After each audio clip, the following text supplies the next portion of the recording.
Hello, আসসালামু আলাইকুম। সবাই কেমন আছেন? আশা করছি সবাই অনেক ভালো আছেন। আজকে বিকেলের নাস্তা হিসেবে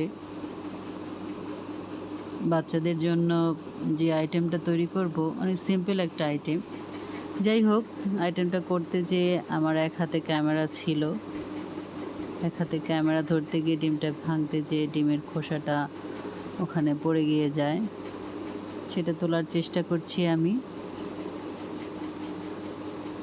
এরপর আরেকটা ডিম ঢেলে দিব।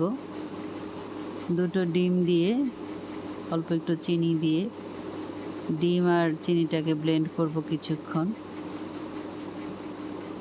আসলে বিকেলের নাস্তা হিসেবে আমরা বাচ্চাদের অনেক সময় অনেক কিছুই খেতে দেই। আজকে তেমন কিছু ছিল না। 4-5টা ব্রেড ছিল রুমে, ঘরে। ভাবলাম ওদের কি খেতে দেই। হঠাৎ করে মাথায় আসলো তাহলে এটা করে দেওয়া যায়। যেই ভাবা সেই কাজ। দুটো ডিম চিনির সাথে ফাটিয়ে নিচ্ছি।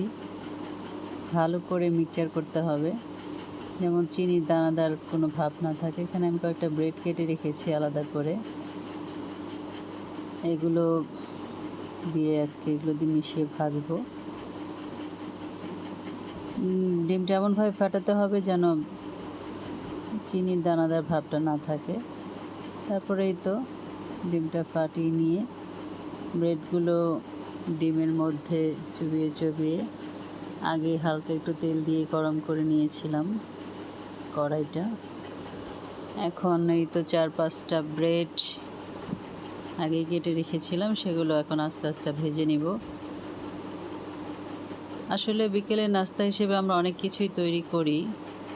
তারপরে আমার মনে হয় এটা একটা অনেক সহজ একটা আইটেম, যেটা খুব সহজে আপনি চটজলদি করে বাচ্চাদের সামনে দিতে পারেন এবং ওরা অনায়াসেই অনেক আনন্দের সাথে এটা খেয়ে নেয়। এটা অনেক পুষ্টিকর একটা খাবার। যাই হোক, দেখতে পাচ্ছেন ফাইনাল লুক চলে এসেছে। দেখতে অনেক ইয়ামি লাগছে, খেতেও মাশাআল্লাহ আলহামদুলিল্লাহ অনেক ভালো হয়েছে। আমি একটা খেয়ে নিয়েছি। এই তো, সবাই ভালো থাকবেন। আল্লাহ হাফেজ।